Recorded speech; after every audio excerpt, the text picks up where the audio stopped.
जय जगन्नाथ स्वागत करुच्ची आपण समस्त मो चैनल को पुरी श्रीमंदिर आनंद बजार रे मिलुथिबा मीठा डाली तो समस्त अति प्रिय होता है।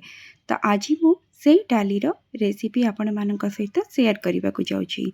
तो चलते आ डेरी न करिके आमे मीठा डाली को एबे प्रस्तुत करनबा। तो मीठा डाली प्रस्तुत करने मुझे पानी को गरम करके नहीं जाइए। तो जितेबाला आपने देखिए पानी फुटवा आरंभ हो सेतेबाला आमे धोईकी रखि हरड़ डाली को से आड कर नबा। आपण चाहिए तो हरड़ डाली को किसी समय बतुरेकी भी रखिपारे। जमती मु आगुरी भी कही पुरी श्रीमंदिर रे जेतेबेले महाप्रसाद को प्रस्तुत करा जाए सेतेबेले डंकी किंबा चटू को यूज करा जाई न थाए। सेथिपई आमे डाली रे भी कौन से प्रकार डंकी को आमे यूज करबानी। एमती भाव ढांकी की आमे किछि समय डाली को सिझे नबा। जेतेबेले देखिबे डाली 80% सिझी गलानी तापरे आमे सेथिरे लुण आउ हलदी को ऐड करिबा। प्रथमे आमे हलदी ऐड करि नबा। हलदी आउ लुण को प्रथम डाली रे ऐड करा जाय न थाए। 80% सिझी गला परे तापरे लुण आउ हलदी को ऐड करा जाय।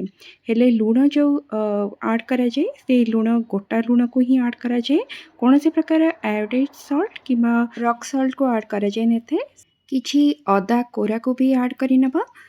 तो मुझे अदा कोरा गोटे चामच ऐड करी सांगरे आमे किछि ऐड करि नबा हिंगु जोटा कि किछि पानी रे मु बतुरे की रखी नहीं सेई हिंगु मिसा पानी को आमे सेथिरे ऐड करि नबा।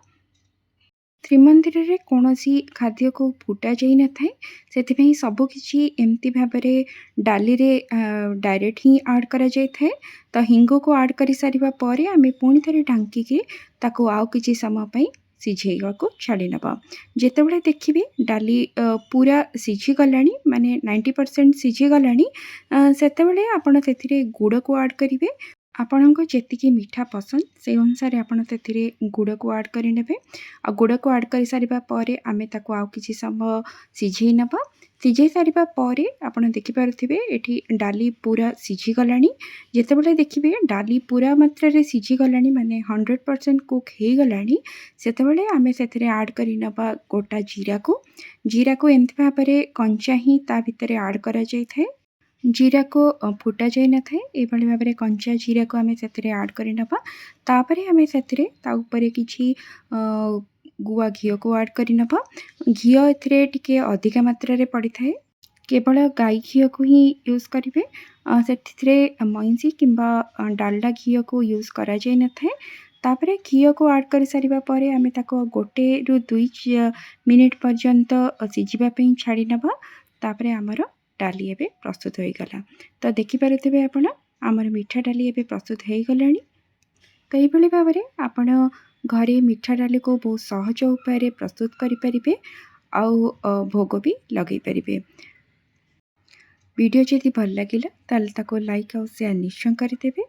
चैनल ने जदि प्रथम कर विजिट कर सब्सक्राइब करने को बिल्कुल भी भूलिबेनी।